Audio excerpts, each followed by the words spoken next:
want you to introduce yourself first Okay. and kind of tell us a little bit about your nonprofit, From Grief to Healing. All right. So my name is Isabella Coates. I am a senior psychology student here at the University of Louisiana Monroe. I created From Grief to Healing when I lost my dad as my first time transferred student here at ULM, and I was struggling with my own grief and looking for resources on campus and found that there wasn't any. And then when I realized that, I really started questioning how significant a problem is this. And then when I started doing research, I found that 37 to 44% of college students are losing someone every 2 years. And at least in Louisiana, there is maybe a handful of universities that have any kind of bereavement policy or resources that are strictly for grieving students. And so with that kind of gap, I was like, we need something, and I felt called to start an organization that would bridge that gap. Yeah, that's amazing. So I know that you mentioned the personal loss of your dad. Yeah. Can you go into that a little more, how that really inspired you to create your nonprofit, and how do you live out his legacy in that? Yeah, so my dad was the kind of individual that made everybody feel special, one way or another.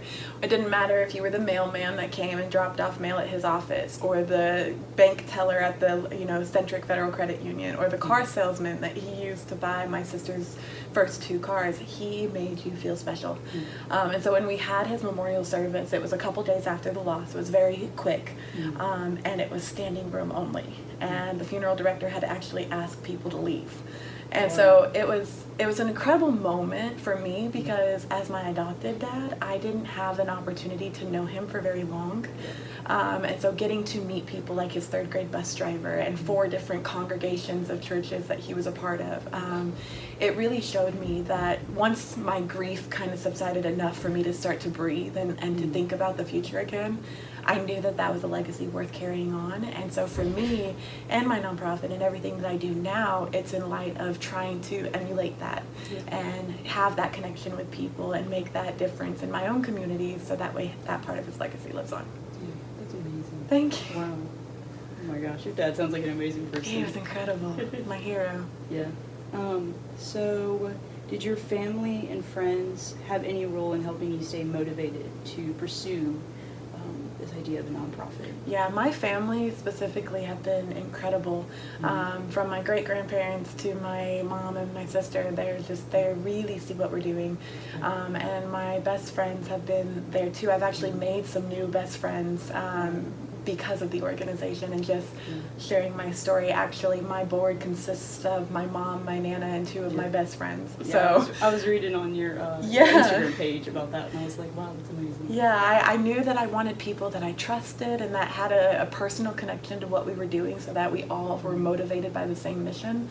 But yeah, the main thing was that people who got it and who were willing to go that extra mile to make the difference. Yeah, that's amazing. Do you ever struggle with feeling as if people don't have the same vision as you for your nonprofit? All the time.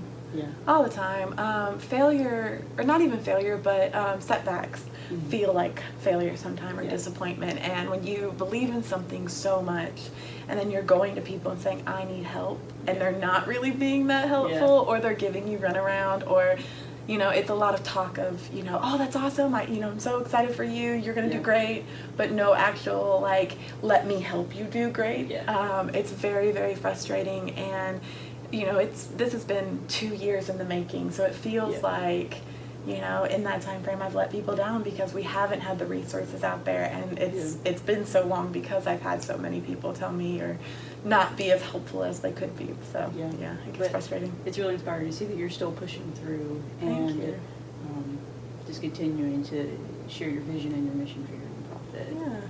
And so I know that there's kind of some misinformation about what a nonprofit is. Can you explain what a nonprofit is versus a business? So for a business, there is some kind of compensation to the people involved. You get paid a wage, or you get paid a salary or something like that.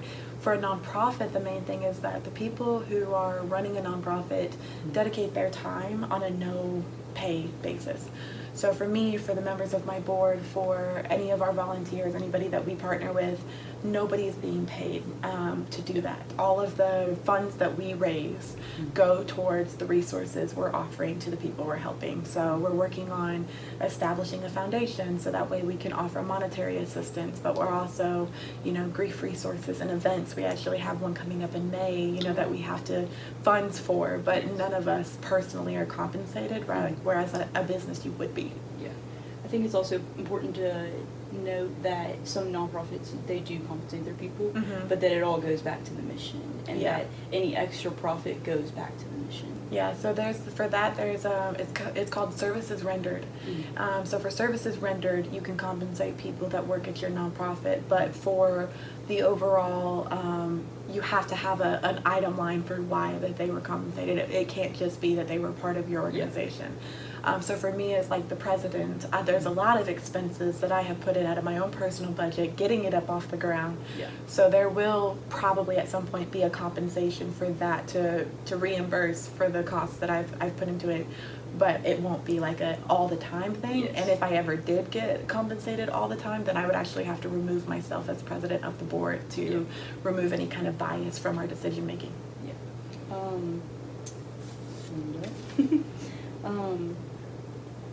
So I know that you're talking about the structure of your nonprofit. Can you go into that a little more and kind of explain that in depth? So we have 6 board members, including myself. I have full ideas of ways that we can grow and improve and add to that board member, but currently it consists of a president, a vice president, a secretary, treasurer, a social media or marketing director, and a bereavement director. So we have somebody who has 13 years of experience with different sources of grief, and currently works as a grief counselor for the HSA. Awesome. She's amazing. She hasn't been shared yet on our social media, but she's coming up soon as we finish up the members of our board. And so we started very small. I wanted it to be as close-knit as it could be, so that way we could have less voices in the decision-making process, but have our bases, all of our fundamental bases covered. And then I'm actually looking to add a few more positions once we get our official 501c3 status. Yeah, that's cool. So, along with structure, I know that you briefly mentioned the services that you offer as a part of Grief to Healing, but can you go into that a little bit more? Yeah, so as a new organization, we don't necessarily have a full comprehensive list of services, but one thing that has kind of become like our slogan or our branding thing is that nobody grieves alone and nobody grieves the same. Yeah. So for me, the tailored approach that I've been offering to the individuals we're helping is I sit down like this and have a one-on-one conversation with someone and just listen to their story, listen to what their experience of grief is like, how they're being affected by it, and then once I feel like I have enough of the picture, I ask, how can I help? And for some people that help is support for schoolwork, like they need someone to help keep them accountable so that they can get through their classes. For others it's a distraction. They need somebody to get them out of their classes because they're they've jumped off the deep end, that they can't function outside of it because the grief consumes them. Other people it is, they need help connecting to therapy, they need help connecting to mental health services, and sometimes that's on campus and sometimes it's off campus depending on the individual. And so we work to partner with counseling services and organizations that honor grief. I'm actually looking at a few right now that have the charms for your cap and gown. As a senior graduating student graduating next spring, I will be able to have a charm on my cap and gown that is pictures of the individuals that I've lost while in college. And so I look for organizations that honor grief, and so whatever need that comes up from the individuals, we strive to meet that where we can, and kind of serve as the middleman for people so that they can focus on grieving and we can take care of the rest for them. Yeah. I think the most valuable thing that you can ask somebody is, how can I help you? Yeah. Because it's not assuming how you can help somebody, but truly asking them, how can I help you? Yeah. And so I personally try to live that in my own life, with that being the most powerful question. Yeah. And then specifically asking, how can I serve you? And so I definitely value that you ask those questions and truly listen to their stories. Yeah, I learned for myself in my own experience that the last thing that I could do is try to assume where someone is at in their grief and what is affecting them most. Like I observed my sister grieves differently than I do, and my mom grieves differently than I do, and so for me, I can't offer like all the answers. I don't know them. I'm still figuring it out. But I can, listen to where the needs are and fill in where I can. And I think that it puts a little bit of an authority into the hands of the griever to feel like they have control of something that's so uncontrollable. Yeah. And so that allows them to take need of it. And if the answer is I don't know, then we just, we wait and we figure it out, or we just, we can offer some suggestions of resources that might help them. But ultimately it is the idea of giving some power back to someone who's lost so much. Yeah, that's really powerful. So I know that you have briefly mentioned before that you considered making Grief to Healing a RSO, which is a registered student organization. How did you go through the process of realizing that you really wanted to start a nonprofit, and what did it look to consider the other options as well? Yeah, so currently one of the requirements of creating a registered student organization is to have at least 10 people sign up. And as a grief organization, that was really, it irked my nerves and grated me the wrong way, because it was asking students who were vulnerable. I love to talk about my grief because I think that somebody has to, but not everybody feels that way. Yeah. And so creating a student organization would require me to do that. To ask people to give up their autonomy to join a cause. And so I really struggled with that. That was a big setback for us, as trying to navigate that. But the more people I talked to, the more conversations I had, it was, well, what about this kind of grief? And what about if you're not in college? And I lost so-and-so, and I lost so-and-so. And there was such a need that a lot of people, commented on this being bigger than a college organization, and even bigger than the university itself. So I was like, well, maybe we could pursue nonprofit. And when I started to be open to that idea, then I started getting contacts that were like, oh, I know someone that you should talk to, and people were wanting to sponsor us once we have our tax exemption and our nonprofit status. And so that was a huge thing. But we are actually considering starting an RSO. One of our friends on faculty, Dr. Lisa Van Hoos, she recommended that we consider doing an RSO on campus where each existing RSO has a member in our RSO as like a grief counselor, or not counselor, but advocate. So they can advocate for their existing organization to anyone who is grieving. And then there's no question of if they're grieving or not. And so that we are considering that as an option too. That would be phenomenal. Yeah. I would definitely love to hear more about that in the future. For sure. But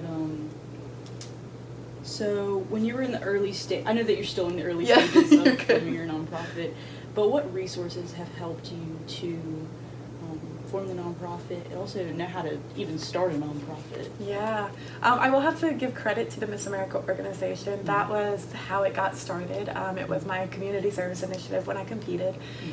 So they've been an incredible support. Also with that, Google. I Google a lot of stuff. I recommend to anyone when you start something new, if you use Google services, to create a new Google profile. You can create an email for just about anything. And so I did that strictly for the nonprofit. So everything that I run for the nonprofit is on its own Google profile, which I think is really important for branding and just distinction of all of your stuff being on one area. But then, looking at Louisiana websites, like Louisiana has nonprofit associations, and so you can go to those websites and they tell you step by step how to form a nonprofit. Working with members in the government or legal offices to have some kind of input on that. There are incredible templates for articles of incorporation and bylaws and things like that. So the legalities of it is just to ask the question, whether that's to Google or to a person. And I have, that's kind of been my way of doing it. Also, when you establish a board, which is, kind of one of the first steps you have to do, because you have to have a board before you can do your articles of incorporation. It's getting people that you can trust, and it's getting people that are like-minded, and observing the people you already interact with and seeing what skills they have and what expertise they have, and then saying, I think you would fit this position. And so those are kind of like the main things that have helped me do it. And then of course, word of mouth support from the community and my friends and my family and the university in various capacities has just been crucial to that, because there are a lot of people that are interested in what I'm doing and definitely want to be a part of that somehow. Yeah, that's really amazing. Yeah. So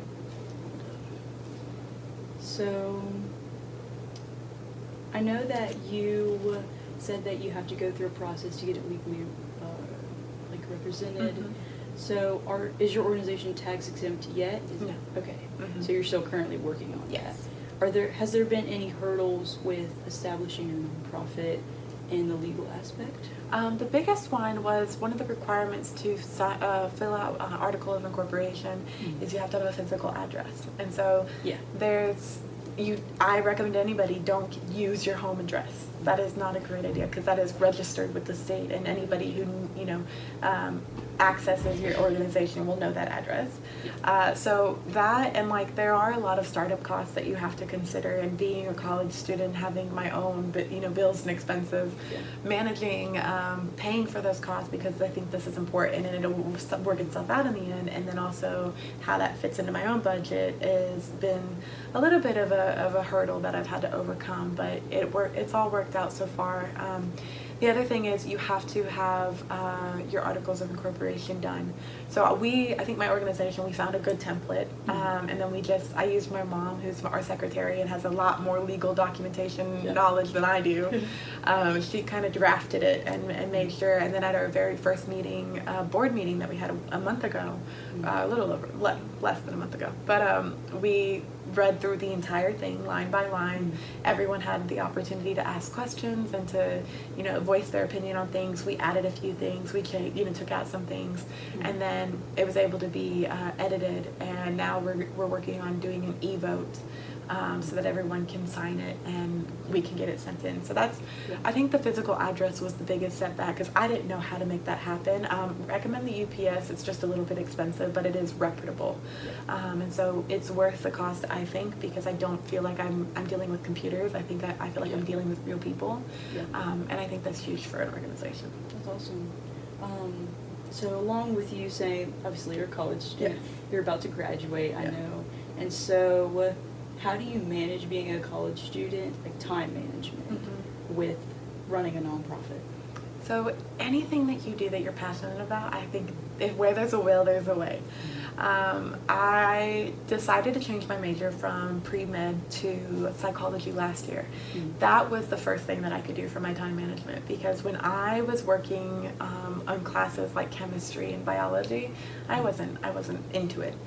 So the procrastination was high and the desire to do my schoolwork was low, and that really affected mental health and just a lot of other stuff. But when I switched to psychology and became passionate about the work I was doing in my classes, and it felt like there was a purpose and a meaning, and it was being helpful towards my career, then things just started to click. I felt like I have more, more interest and more motivation to do my classwork now, because I'm fascinated by psychology and the different parts of it. So that's huge. Meticulous calendar. I utilize almost every color on the Google Calendar offers for my classes and school events and work events and nonprofit events and church events and so all the things. But because I'm passionate about both my job and my school and my nonprofit, there is time for everything. I think a lot of times we think we don't have time, it feels like there's never enough time. But if you consider how much time we spend doing things that don't matter, like watching TV or scrolling on our phones or, oversleeping or whatever, then I think that you would realize how there is an opportunity for way more influential things in your day-to-day than you give yourself credit for. I definitely relate to having a major that relates to your passion, because I'm majoring in social work, and so to be able to work on these projects that I'm considering in the future, while also having learning about different things in social work is definitely very convenient and inspires me a lot. And so I definitely relate to having a major that you're passionate about. It makes all the difference. Yes, it really does. So, but yeah, that's amazing. I really struggle with time management, so I just had to ask that. Yes, meticulous calendar. Yes, but so I kind of answered some of these questions I actually have. So I remember you talking about the lady that works at HSA. Yes. The grief counselor. What role does she play in like helping the people they all serve? And can you just detail her role? Yeah, so her name is Kendra Edwards. She works as a grief counselor, working more with addiction and gambling for the HSA. And when I reached out to the HSA to talk about, sponsorship and stuff, they recommended her to me. And so we got together and we got to talking, and I really enjoy her, and I think she molds into what we're doing so well. Yeah. But one of the critical things that I want people to understand about FQ2H is we are not a counseling service. We are not asking any of our volunteers, any of our board members, nobody inside the organization to take on helping somebody through a grief experience on a permanent basis. We are to serve as the connection to the resources to get you help from a licensed professional. And so her role is to lend expertise on working with the community, on working with different types of grief, given that she has that extensive background. Her official title is bereavement director. So we go to her when we need some kind of clarification on what services would be best for this and what her viewpoint is, because she has such an extensive experience both personally and professionally. Yeah. That's truly vital. Yeah. Yeah, because like she's worked in the community, so she knows the resources that she's had to refer other people to, and so I bet that's definitely valuable. And I love her viewpoint on, for me, grief has always been a personal loss. It's been the loss of life, but as an organization, we are branching out to encompass a lot more types of grief, because you have the loss of a pet, the loss of a job, the loss of a way of life, especially like if you succumb to an addiction. There is a grief of who you were before you became addicted, and there's a grief of losing the substance that you were, hooked on or whatever. So there's a lot of different expressions of grief, and the body doesn't know the difference. There is no way to say that one type of grief is more significant and more important than another type of grief, because it is your personal connection to the thing lost that translates to how significant and how overcoming or overwhelming your grief is. So for her to be able to give us that viewpoint of, it's not necessarily the loss of a person, to kind of keep us on that, we want to be inclusive to a bunch of different types of grief. I truly value her opinion on those matters. So I know that you have the personal story of grief of losing your dad. Yeah. How do you manage the emotional side of your nonprofit with having to face that every day to the mission of your nonprofit? How do you balance that? I think they're so deeply intertwined. The personal aspect of it makes it so that I could never do something to someone that counteracted what I would want done to me. Yeah. So there's that principle of it that I think is really significant. But also, I get to keep my dad alive in a way. And through my own personal experience, I have learned to value authenticity and transparency and congruency. And so in doing that, I have to be willing to share the good, the bad, the ugly, the sad, the crying and the laughing. Yeah. And in doing that, I'm able to truly be an advocate and a representative of healing while grieving. Yeah. Because I think that it's really important to remember that it's okay to laugh and cry at the same time.